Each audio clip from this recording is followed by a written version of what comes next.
Resident Evil Bem-Vindo a Raccoon City chega hoje nos cinemas brasileiros, finalmente. E nós do BiaPlay trouxemos aqui mais uma entrevista, né, com um dos atores do filme. Dessa vez conversamos com Dylan Taylor, ele interpretou Kevin Dooley no filme, né. E é isso, antes de começar o vídeo, vou pedir pra você se inscrever no canal e deixar o seu like para ajudar. Vamos lá? Hola Brazil! Dylan Taylor here. I play Kevin Dooley in Resident Evil Welcome to Raccoon City, which opens in Brazil December 2nd. I've got some questions to answer for you, so here we go. Como surgiu a oportunidade de interpretar o Kevin, né, no filme de Resident Evil Welcome to Raccoon City? E você já jogou algum Resident Evil? How did I get involved with Resident Evil? Well, like most projects I get involved in, I had to audition.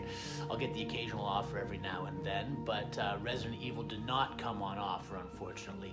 But when I got the audition, which was a self-tape, which is the norm across the board now since COVID, it was pretty much the norm prior to COVID, especially if you're a guy like me who kind of lives and works in different places. But since COVID, since lockdown, it's been 100% self-tape. So Resident Evil came as a self-tape, and I remember being very excited about it when I realized that it wasn't in line with the rest of the film franchise, that it was a reboot that was picking up from where the 1998 Capcom game sort of left off, or not maybe left off, but was that story.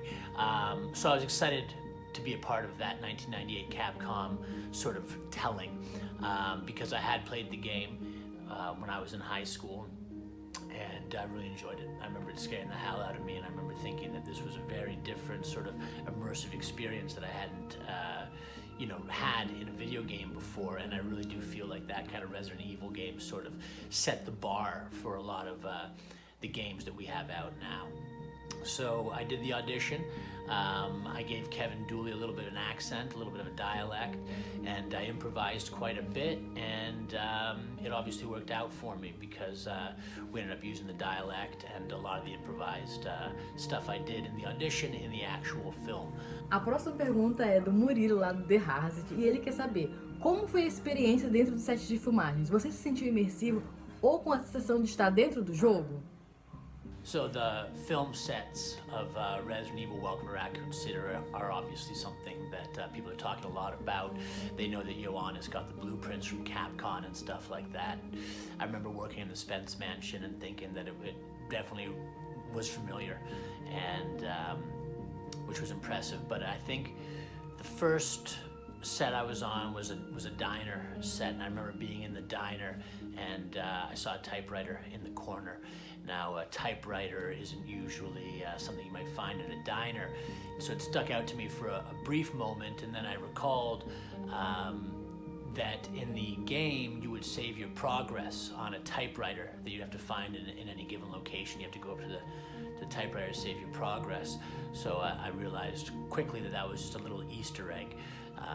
In the diner, there was an opportunity to save your progress on the typewriter there, if need be.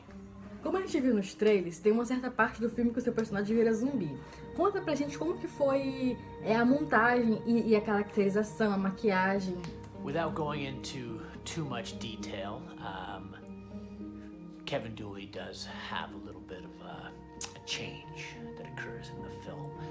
If you've been watching closely in the trailer, you've probably been able to decipher what happens to him. But the makeup process of doing the prosthetic for any sort of special effect, but especially a facial one, is always a bit of a challenge. You get, they've got to do this big molding of your entire sort of face and head and neck and shoulders, and it's fine for the first sort of half hour or so, but as it gets heavier and heavier and you're in there longer and longer and you start to sort of feel that sensory deprivation, it definitely becomes a little bit panic inducing if you don't if you're not very conscious to keep yourself calm. So that was probably the trickiest part of the prosthetics, is just getting the initial prosthetic made. Then there's contact lenses, which are a little uncomfortable on the day because you can't see terribly well. But the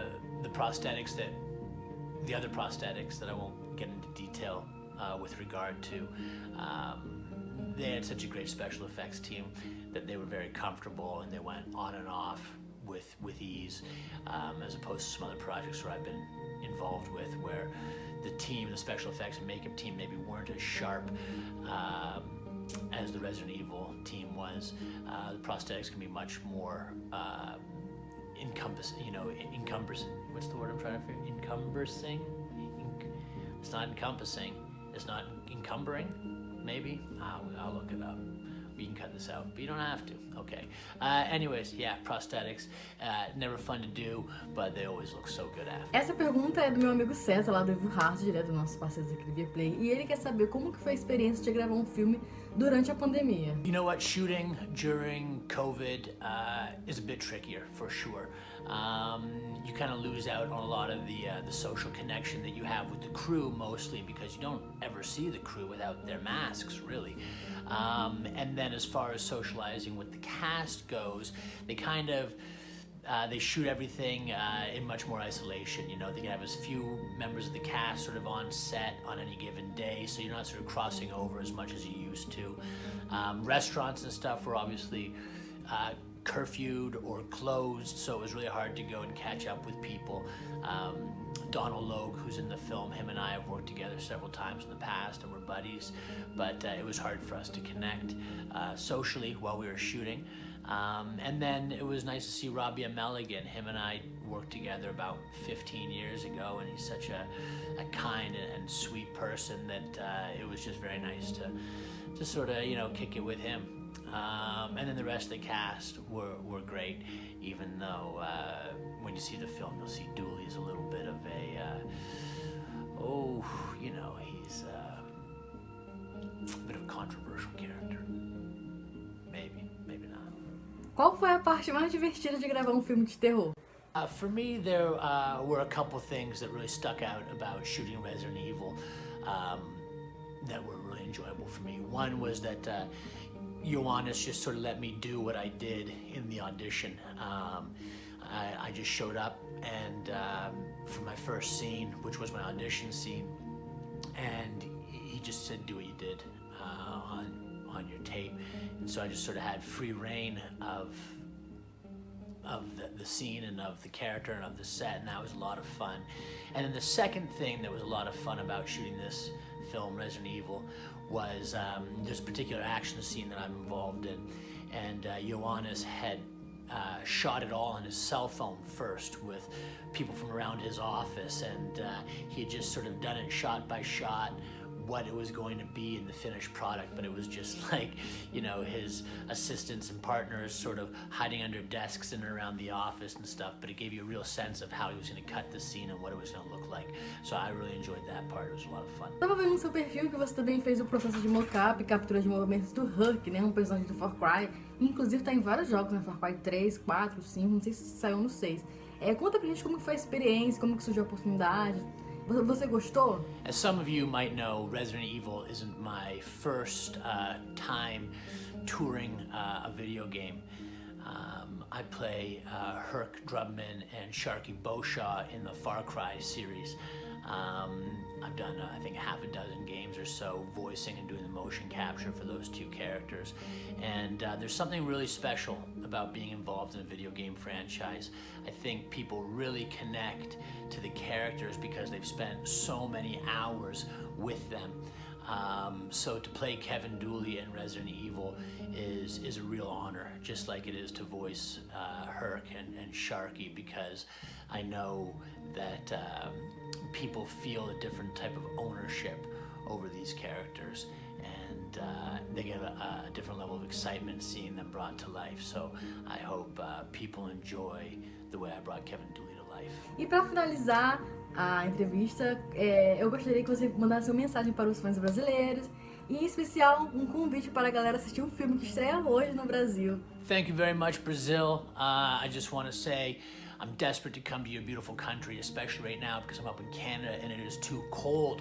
I want to just be kicking it on the beach, watching some volleyball and maybe some Brazilian Jiu-Jitsu. I'm a huge mixed martial arts fan, and I have all kinds of love and respect for your country and for the culture of Brazilian Jiu-Jitsu that you've given to the world.